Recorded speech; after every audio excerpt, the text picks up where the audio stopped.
오늘도 새벽 야화를 찾아주신 여러분, 감사합니다. 구독과 좋아요를 누르시고 행운을 받아가세요.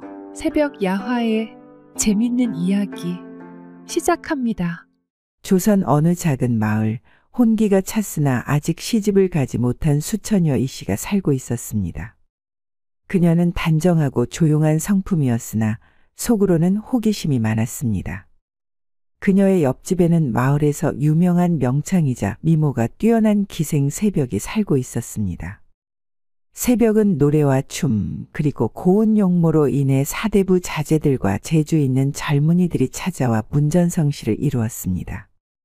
이 씨는 새벽을 멀리서 바라보며 그녀의 화려한 삶을 부러워하곤 하였습니다. 자신은 조용히 바느질을 하고 뜨개질을 하며 살아왔지만 새벽은 자유롭게 웃고 아름다운 옷을 입고 사랑을 속삭이는 남자들과 즐거운 시간을 보냈기 때문입니다. 이 씨는 한 번도 남자와 정을 나눈 적이 없었고 그러한 감정을 이해하지 못한 채 살아왔습니다. 그러던 어느 날 평소와 달리 이상한 일이 벌어졌습니다. 평소라면 시끌벅적해야 할 새벽에 집이 유난히 조용하였던 것이었습니다. 문을 닫은 채 인기척 하나 없는 듯 하였습니다. 이 씨는 호기심이 동해 새벽에 집을 슬쩍 엿보기로 하였습니다. 그녀는 마당 안으로 조용히 다가가 창문 틈 사이를 살며시 들여다보았습니다. 그 순간 그녀의 눈앞에 펼쳐진 광경은 자신이 경험해보지 못한 충격적인 장면이었습니다. 방 안은 둘만의 축제가 벌어지고 있는 듯 여인과 사내의 육성이 오가고 있었습니다. 새벽은 속옷 한 장 걸치지 않은 채 자신의 하야디 하얀 피부로 어두운 방을 밝히며 젊은 사내와 얽히고 설킨 채로 몸의 대화를 나누는 듯 보였습니다. 사내는 그녀의 두 다리를 들어 올리곤 춤을 추듯 들썩이며 새벽의 몸에 더욱 깊숙이 밀어넣었고 새벽은 사내가 움직일수록 쾌락의 몸을 떨었습니다. 새벽에 아파 보이는 신음과 달리 새벽의 손은 사내의 목을 끌어안고 환희에 찬 표정을 짓고 있었습니다. 이 씨는 처음 듣고 처음 보는 광경에 입을 막을 수밖에 없었습니다. 그 장면을 보면 볼수록 이 씨는 숨이 멎을 것 같았습니다. 심장이 쿵쾅거리며 입이 바짝 말라왔습니다.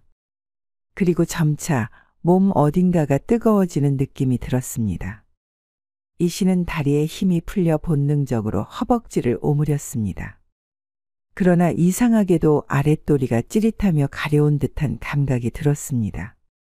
그 감각은 손끝이 저릿할 정도로 점점 강해졌고 그녀는 자신도 모르게 손을 아래로 가져갔습니다. 그녀의 달아오른 손끝이 닿자 마치 전기가 흐르는 듯한 감각이 퍼졌습니다. 처음 느껴보는 감각에 당황하면서도 멈출 수 없었습니다. 점점 숨이 가빠지고 머릿속이 하얘짐을 느꼈습니다. 창문 틈을 통해 들리는 새벽의 교성이 더욱 그녀를 자극하였습니다. 손끝으로 아랫도리를 어루만질수록 온몸이 경련하며 떨렸습니다. 그녀는 머리로는 자신이 점점 빠져들고 있다는 것을 깨달았지만 몸이 말을 듣지 않았습니다. 정신이 몽롱해지면서 마치 깊은 물속으로 가라앉는 듯한 기분이었습니다. 그렇게 한참을 반복하던 그녀는 마침내 몸이 굳어지며 알 수 없는 희열이 밀려들었습니다. 그녀의 입에서 숨이 가쁘게 터져나왔고 그 순간 그녀는 깜짝 놀라 입을 틀어막았습니다. 자신이 인기척을 냈음에도 불구하고 여전히 새벽과 사내는 개의치 않은 듯 뒤섞이는 모습만 보일 뿐이었습니다. 그녀는 더더욱 멈출 수 없게 되었고 이미 그녀의 손끝에는 알 수 없는 뜨겁고 끈적한 물기가 남아있을 뿐이었습니다. 이 씨는 황급히 몸을 돌려 집으로 도망치듯 뛰었습니다. 방 안에 들어가 문을 걸어 잠근 그녀는 다리에 힘이 풀려 주저앉았습니다. 그녀의 몸은 여전히 뜨겁고 가슴은 두근거렸습니다.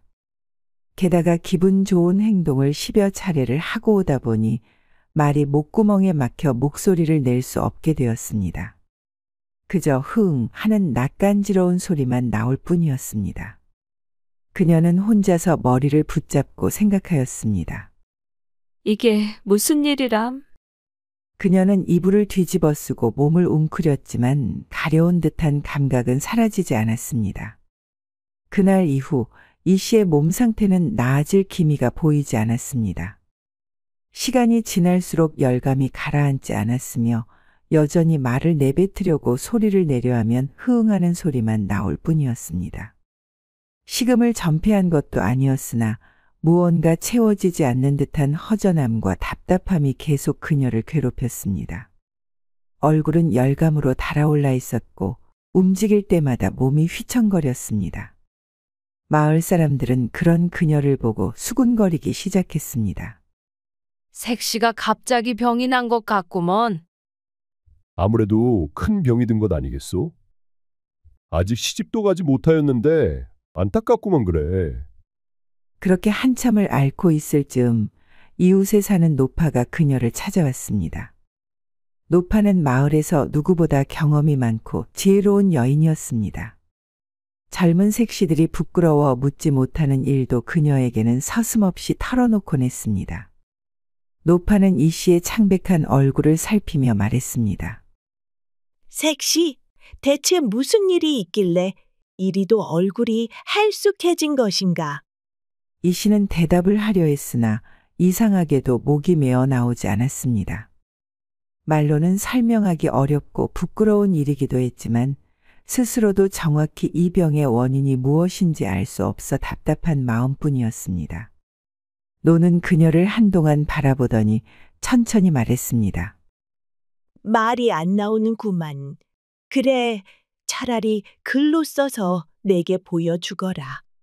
이 씨는 떨리는 손으로 종이와 붓을 들었습니다. 그녀는 한참을 망설이다가 자신이 보았던 것과 이후 몸에 일어난 변화를 하나하나 적어나갔습니다.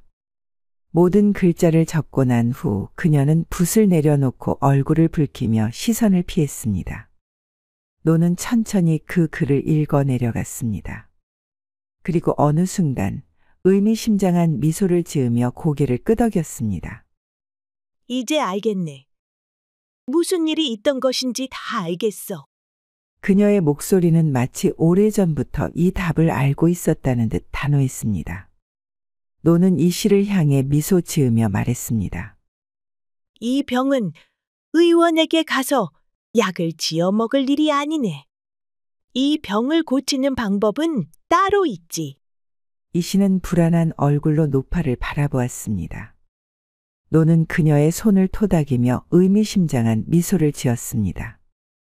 자네가 혼기가 차긴 찼나 보구만. 잊지 못할 환희를 경험했으니 그보다 더 큰 환희를 가져다 주어 자네 신음을 뱉게 해줄 사내를 만나야 낫는 병을 얻은 게야. 이 씨는 당황한 듯 깜짝 놀라 얼굴이 더욱 붉어졌습니다. 그녀는 말을 하고 싶었지만 여전히 말이 나오지 않아 손사래를 치며 노파를 쳐다볼 뿐이었습니다. 노파는 당황한 이 씨의 얼굴을 보고는 흐뭇한 미소를 지으며 말을 이어나갔습니다. 그런데 아무 남자가 아니라 색시에게 꼭 맞는 사내가 있어야 한다네. 그녀는 눈을 크게 뜨고는 마치 묻고 싶다는 듯한 표정을 지었습니다. 노파는 의미심장한 표정을 지으며 잠시 고민에 빠졌습니다. 몇 분 후 박수를 치더니 웃으며 말했습니다. 옳거니 색시에게 아주 어울릴 만한 사내가 떠올랐네. 이 마을에 방도원이라 불리는 수총각 의원이 있네. 방 의원은 체격이 건장하고 양의 기운이 차고 넘치는 사람이야. 그러니 색시의 병을 고칠 수 있을 거야. 다만 사회성이 떨어지는 것인지 사람들과 어울리는 것을 어려워하고 눈치가 없는 것이 흠이라네. 이 씨는 알지 못하는 사내의 이름을 듣자 궁금한 듯 눈을 깜빡였습니다. 그러고서는 다시 종이에 글을 써내려갔습니다. 양의 기운이 차고 넘치는 사내가 무엇인가요? 노파는 이를 보고 입가에 장난기 어린 미소를 지었습니다. 그러고는 목소리를 낮춰 슬쩍 속삭이듯 말했습니다. 색시 세상에 양과 음이 있듯이 사람의 몸에도 기운이 있지. 남자는 양의 기운이 강하고 여자는 음의 기운이 강하다고 하네.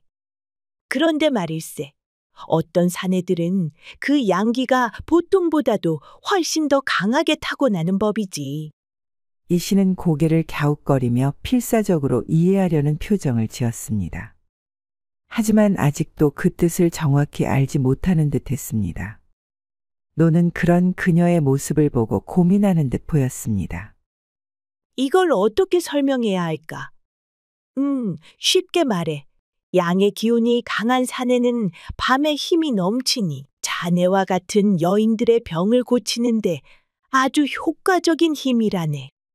그 양기가 음기를 감싸고 균형을 맞춰주면 몸에 열이 가라앉고 기운이 순환되면서 병이 낫는 법이지. 그러더니 노파는 장난스러운 눈빛을 반짝이며 덧붙였습니다. 게다가 방 의원은 침을 놓는 의원이니 그 침 또한 그냥 침이 아니라 양침이라고 할 수도 있겠구만. 이 씨는 그 말을 듣는 순간 얼굴이 새빨개졌습니다.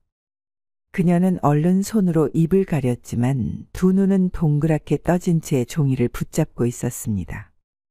노파는 그런 그녀를 보며 장난스레 손을 흔들었습니다. 노파는 빙긋 웃으며 말을 이었습니다.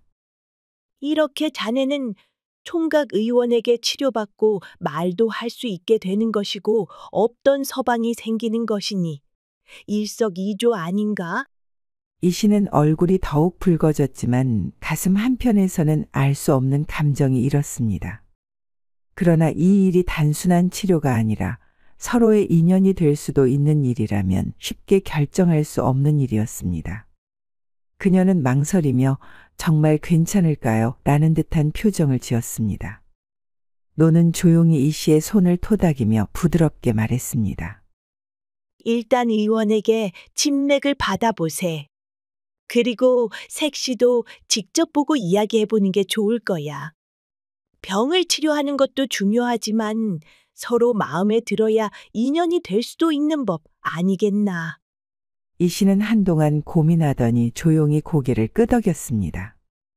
그녀는 아직 확신할 수 없었지만 노파의 말처럼 직접 확인해 보는 것이 가장 좋을 것이라 생각되었습니다. 그렇게 두 사람은 방도원을 찾아가는 길에 나섰습니다. 방도원의 집은 마을에서도 한적한 곳에 위치해 있었습니다.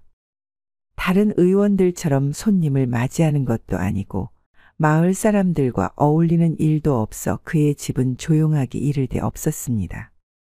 방 의원이 있는가? 한참 후 문이 조용히 열리더니 키가 크고 다부진 체격을 가진 한 사내가 모습을 드러냈습니다. 그의 눈빛은 묵직하였고 입술은 굳게 다물어져 있었습니다. 그는 손님을 맞이하는 예절을 모르는 듯 무뚝뚝한 표정으로 노아 이 씨를 바라보았습니다. 노파는 익숙한 듯 웃으며 말했습니다. 우리 마을의 색시가 갑자기 병을 얻어 이렇게 찾아왔네. 자네의 손길이 필요할 듯 싶어서 말이지. 방도원은 아무 말 없이 고개를 끄덕이며 이 씨를 바라보았습니다. 그리고는 천천히 손을 내밀어 그녀의 손목을 잡았습니다. 이 씨는 그의 거친 손길에 깜짝 놀랐지만 이상하게도 그 손길이 안정감을 주는 듯했습니다. 방도원은 그녀의 맥을 짚으며 조용히 눈을 감았습니다. 한참 후 그는 낮은 목소리로 입을 열었습니다. 이상한 병이요. 노파는 의미심장한 미소를 지으며 방도원을 바라보았습니다. 그러고는 조용히 입을 열었습니다. 그렇지? 이 병은 자네만이 고칠 수 있을 듯하여 찾아왔다고 말하지 않았나? 하지만 방도원은 고개를 갸웃거리며 인상을 쓰며 말했습니다. 제가 가진 의술로는 불가능합니다. 괜찮네. 이건 의술이 필요가 없어. 자네의 양침 한 방이면 모든 게 다 치료가 될 것일세. 자네도 양의 기운이 왕성한 나이 아닌가. 색시의 병을 자네가 치료할 수 있다면 그 또한 인연이 될 수도 있는 일이네. 이 일을 계기로 자네도 부인을 얻고 이 여인도 지아비를 얻을 수 있지 않겠나? 이보다 더한 좋은 인연이 어디 있겠어. 무표정한 표정으로 있던 방도원은 노의 이야기를 듣고는 씩 웃었습니다. 그러고는 이 씨를 바라보며 단호한 목소리로 말했습니다. 그러면 치료를 하겠소. 이 씨는 그 말을 듣는 순간 온몸이 뜨거워지는 듯한 기분이 들었습니다. 그녀는 부끄러움을 감추려 고개를 숙였지만 어쩐지 내심 기대하는 마음도 들었습니다.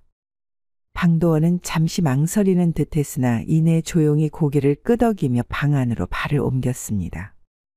그 모습을 본 노파는 흐뭇하게 웃으며 자리를 피해줬습니다. 그렇게 도원과 이씨가 들어간 방 안은 단출하였지만 은은한 약초향이 감돌며 차분한 분위기를 자아내고 있었습니다. 이씨는 긴장된 얼굴로 서 있었고 방도원 역시 말없이 그녀를 바라보았습니다.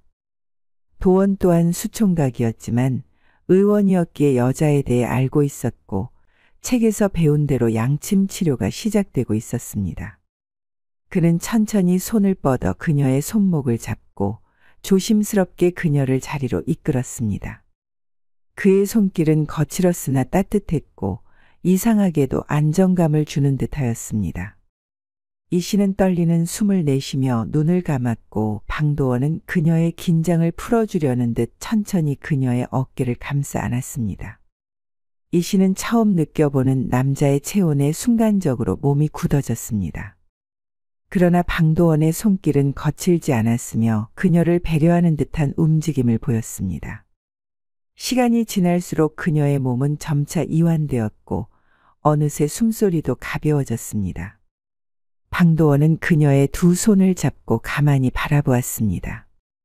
그의 눈빛은 진지하고 담담하였으며 마치 치료를 하듯 그녀를 대하고 있었습니다. 그의 손길이 점점 아래로 향할 때 이 씨의 머릿속에는 기생새벽과 사내가 한 몸이 되어 자신을 병들게 하였던 그날의 모습이 떠올랐습니다. 창 너머로 보았던 흐트러진 채 기쁨을 만끽하고 있던 새벽과 같이 자신도 똑같은 환경에 놓여지니 몸이 더욱 뜨거워지는 듯 했습니다. 방도원의 손길이 조심스럽게 그녀를 감싸 앉아 이 씨는 부끄러움과 두려움이 섞인 표정을 지으면서도 점차 그 감각을 받아들이기 시작했습니다. 그는 조심스럽게 그녀의 두 다리를 들어올려 방위원의 입술이 그녀의 몸을 머금기 시작했습니다. 이 씨의 작은 곡실이 적셔지자 이 씨의 엉덩이와 허리가 함께 들렸습니다. 이 씨는 당황하면서도 이상하게 거부할 수 없는 묘한 감각에 사로잡혔습니다. 그녀는 부끄러움과 두려움이 뒤섞인 표정을 지었지만 그의 부드러운 손길에 점점 마음을 놓아갔습니다. 그렇게 방위원은 그녀의 작은 틈을 부드럽게 열고는 그녀를 조심스럽게 채워나갔습니다. 옅은 신음소리가 흘러나왔고 이 씨는 본능적으로 반응하였습니다. 그녀는 순간적으로 입술을 깨물며 당황한 듯 얼굴을 붉혔습니다. 처음 겪는 감각에 그녀의 허리는 저도 모르게 들썩였고 두 손은 방도원의 어깨를 꼭 잡으며 떨리기 시작하였습니다. 방도원은 서두르지 않았고 그녀가 받아들일 수 있도록 천천히 움직였습니다. 마치 침을 놓거나 맥을 짚을 때처럼 그는 차분하게 이 씨의 반응을 살피며 움직였습니다. 그토록 고대하던 해방감을 느끼며 전혀 경험해보지 못한 깊은 감각 속으로 빠져들었습니다. 도원의 양침이 그녀의 몸을 뒤흔드는 춤사위의 방안은 점점 더 뜨거워지는 듯 하였습니다. 그 뜨거움이 점차 달아오르고 이 씨는 본능적으로 방도원의 어깨를 밀어 눕혔습니다. 방도원은 뜻밖의 상황에 놀란 듯했지만 별다른 저항 없이 그녀를 바라보았습니다. 그녀는 그의 위로 올라타며 떨리는 손을 그의 몸에 올려놓았습니다. 그리고 조심스럽게 춤을 추듯 허리를 움직였으며 그의 두 손은 그녀의 꺾여진 허리를 감싸고는 그녀와 박자를 맞추었습니다. 이윽고 서로의 열기와 향에 빠진 춤사위가 절정에 닿으며 땀으로 한껏 젖어갈 때쯤 도원과 이 씨의 허리가 멈췄고 그녀와 그의 몸은 서로의 향기로 뒤덮여 섞여 있었습니다. 이 씨는 이제껏 경험해보지 못한 편안함에 사로잡혔습니다. 그리고 마침내 그녀는 몸이 가벼워지는 듯한 깊은 희열을 느끼며 차분한 안도감 속에 빠져들었습니다. 모든 것이 끝나고 방 안에는 조용한 정적이 흘렀습니다. 이 씨는 숨을 골라가며 천천히 눈을 떴고 여전히 그녀를 바라보고 있는 방도원의 묵직한 시선을 마주하였습니다. 그녀는 얼굴을 붉히며 조용히 속삭였습니다. 의원님, 정말 훌륭하시네요. 제가 다시 말을 할 수 있게 되었습니다. 참으로 감사합니다. 방도원은 아무 말 없이 고개를 끄덕일 뿐이었고 그녀는 그가 여전히 과묵한 사람이란 것을 실감하며 미소를 지었습니다. 이상하게도 그의 침묵이 어색하지 않았고 오히려 믿음직스럽게 느껴졌습니다. 그날 이후 이 씨는 몸이 완전히 회복되었습니다. 그녀는 더 이상 알 수 없는 열감이나 두근거림을 느끼지 않았고 오히려 이전보다 훨씬 가볍고 활력 있는 기운이 돌았습니다. 이 사실을 알게 된 노파는 흐뭇한 미소를 지으며 말했습니다. 자네들도 이제 인연이 된 것이지 않겠나. 그 말에 방도원은 조용히 고개를 끄덕였고 이 씨는 얼굴을 붉히며 수줍게 미소 지었습니다. 결국 두 사람은 노파의 중매로 정식으로 혼인하게 되었고 마을 사람들은 뜻밖의 인연에 놀라워하면서도 곧잘 어울리는 한 쌍이라며 축복해 주었습니다. 혼인 후 두 사람은 점차 정을 쌓아가며 서로를 이해해 갔습니다. 방도원은 여전히 과묵했지만 그의 행동 하나하나에서 깊은 배려가 묻어나왔습니다. 그렇게 그들은 부부가 되어 평온하고 단란한 나날을 보내고 있었지만 문제가 하나 있었습니다. 무뚝뚝한 방도원은 의원으로서 환자를 치료하는 일에는 탁월했지만 자신에게 찾아온 손님을 대하는 법을 몰랐습니다.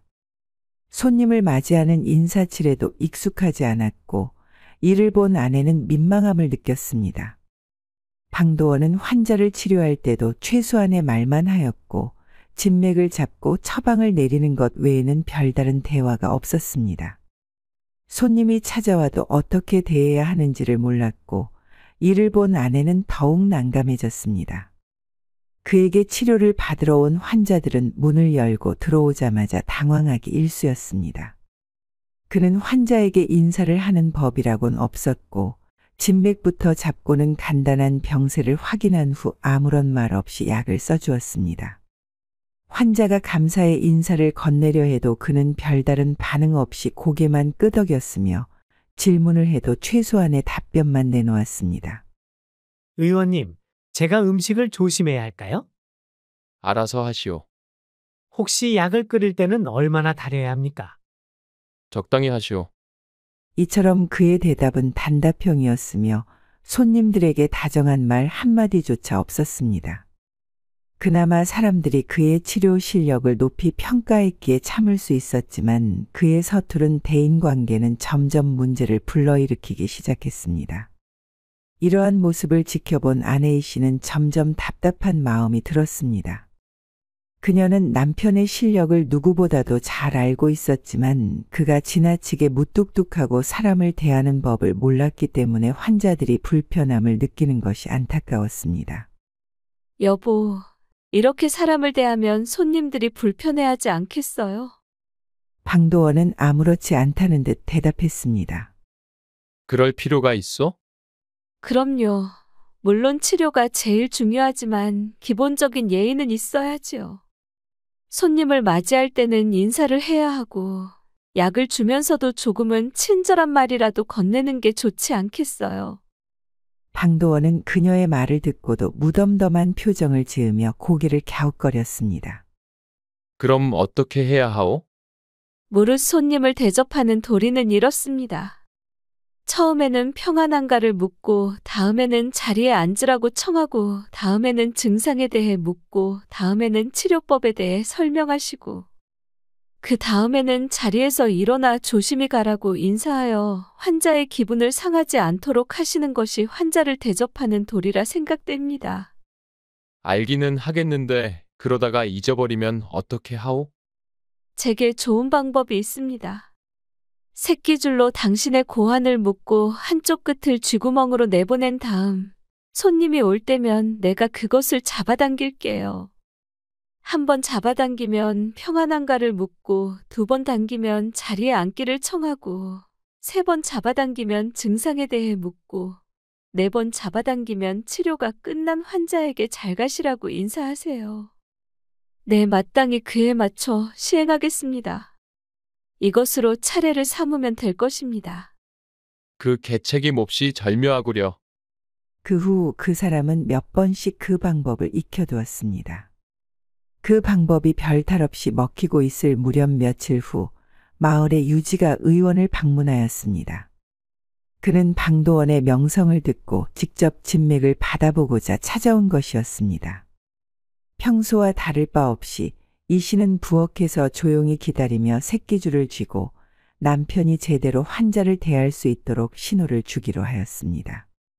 유지가 문을 열고 들어오자 방도원은 평소처럼 무뚝뚝한 얼굴로 서 있었습니다. 하지만 이내 이 씨가 새끼줄을 한 번 당기자 그는 기억해낸 듯 입을 열었습니다. 평안하십니까? 유지는 다소 놀란 듯한 표정을 지었으나 방도원이 처음으로 인사를 건네자 흐뭇하게 고개를 끄덕였습니다. 오, 이게 무슨 일인가? 총각딱지를 떼니 사람이 바뀐 것인가? 평안하오만, 내 건강이 염려되어 한번 자네에게 진맥을 받으러 왔다네. 이 씨는 다시 새끼줄을 당겼고 방도원은 곧장 말을 이었습니다. 앉으시지요. 유지는 의아해하면서도 기분 좋게 자리에 앉았습니다. 방도원이 이렇게 사람을 대할 줄 몰랐던 터라 그는 점점 감탄하는 기색이 역력했습니다. 이 씨는 차례로 신호를 보내며 방도원이 환자를 제대로 대접할 수 있도록 도왔습니다. 세 번째 신호가 오자 환자에게 증상을 물었습니다. 허허, 방 의원도 사람을 대할 줄 알고 있었구려. 예전에는 무뚝뚝하기만 하지 않았어? 방도원은 그런 칭찬이 멋쩍은 듯 흐뭇한 얼굴로 앉아 있었고 이 씨는 부엌에서 미소를 지었습니다. 모든 일이 순조롭게 진행되고 있던 터라 이 씨가 잠시 자리를 비운 그 순간 뜻밖의 일이 벌어졌습니다. 이 씨와 방 의원이 키우는 강아지가 부엌 바닥에 놓여있던 새끼줄 끝에 묶인 뼈를 발견한 것입니다. 강아지는 신이 나서 뼈를 입에 물고 이리저리 당기기 시작했습니다. 그러자 갑자기 방도원의 몸이 움찔하더니 그는 다시 입을 열었습니다. 평안하십니까? 유지는 당황하여 방도원을 바라보았습니다. 방금 전에 인사를 했지 않소? 그러나 방도원은 이미 새끼줄이 다시 움직인 탓에 자동으로 다음 단계를 말하고 있었습니다. 앉으시지요. 아니, 이미 앉아있소만. 그러나 강아지는 여전히 뼈를 물고 당겼고 방도원의 몸이 다시 움찔하더니 또다시 말을 이었습니다. 증상이 어떻게 되십니까? 유지는 점점 이상하게 여기며 고개를 갸웃거렸습니다. 아니, 나는 단지 진맥을 짚어달라고 부탁하기 위해서 왔소이다만. 하지만 강아지는 계속 뼈를 물고 씨름하듯 줄을 당겼고 방도원은 본능적으로 외쳤습니다. 조심히 들어가세요. 유지는 당혹스러워하며 손을 내저었습니다. 아니, 방 의원. 아직 진맥도 보지 않고서는 갑자기 조심히 가라니. 이게 도대체 지금 무슨 상황이요? 그러나 이 씨가 이를 눈치채기도 전에 강아지가 뼈를 세게 당겼고 방도원은 급기야 목소리를 높이며 외쳤습니다. 조심히 들어가세요. 조심히 들어가세요. 유지는 기겁하며 자리에서 벌떡 일어났습니다. 갑자기 연거푸 조심히 가라고 외치는 의원을 보고 얼굴이 사색이 된 그는 헛기침을 몇 번 하더니 화를 내며 의원을 떠났습니다. 알겠소. 가면 될 것 아니오. 참으로 이상한 사람이외다. 유지가 떠난 후에도 강아지는 여전히 뼈를 놓지 않고 있었고 새끼줄이 계속해서 방도원의 몸을 당겼습니다. 방도원은 기계적으로 몸을 움츠리며 말했습니다. 평안하십니까? 앉으시지요. 이 씨는 볼일을 마치고 부엌으로 들어오자마자 상황을 확인하였고 강아지가 줄을 잡아당기고 있는 모습을 보자 한숨을 쉬며 머리를 감쌌습니다. 방도원은 여전히 인사를 반복하고 있었고 그녀는 결국 배를 잡고 웃음을 터뜨리고 말았습니다. 아이고, 여보, 이제 그만하셔요. 손님은 이미 떠났어요. 그러나 강아지는 여전히 새끼줄을 당기고 있었고 방도원은 기계적으로 대사를 반복했습니다. 증상이 어떻게 되십니까? 조심히 들어가세요. 이 씨는 강아지를 쫓아가 줄을 걷어내며 겨우 상황을 정리하였습니다. 그녀가 새끼줄을 풀자 방도원은 그제야 멈춰서서 멍한 표정으로 그녀를 바라보았습니다. 끝난 것이요? 이 씨는 다시 한번 크게 웃으며 고개를 끄덕였습니다. 네, 여보. 이제 그만 쉬셔도 돼요. 그날 이후 방도원의 기묘한 손님 맞이 사건은 마을에서 빠르게 퍼져나갔습니다. 사람들은 그가 여전히 과묵하지만 손님을 맞이할 때만큼은 이전과 달리 누구보다도 열성적이라는 이야기를 떠올리며 웃곤 했습니다. 그는 새끼주리원이라는 별명을 얻었으며 마을 사람들은 그를 더욱 친근하게 여기게 되었습니다. 또한 그러한 일이 발생한 후 방의원은 더 이상 새끼줄 없이 환자들에게 친절하게 대하며 환자들을 진찰해 주었습니다. 결국 방도원은 점차 환자들에게도 친절하게 대해가며 의원으로서의 실력은 여전히 뛰어났기에 환자들은 꾸준히 그를 찾았습니다. 마을 사람들은 방의원의 특별한 손님 맞이법을 경험한 이후 자연스럽게 새끼줄과 뼈를 들고 의원을 찾는 것이 전통이 되었습니다. 그렇게 방의원과 이 씨도 행복하게 살아갔고 그들과 더불어 집에 있는 강아지는 매번 뼈를 가져오는 환자들 덕분에 매일 뼈 맛을 보며 꼬리를 흔들었다고 합니다. 즐거우셨다면 구독과 좋아요, 댓글 부탁드립니다. 다른 재밌는 이야기로 다시 돌아오겠습니다. 새벽 야화였습니다.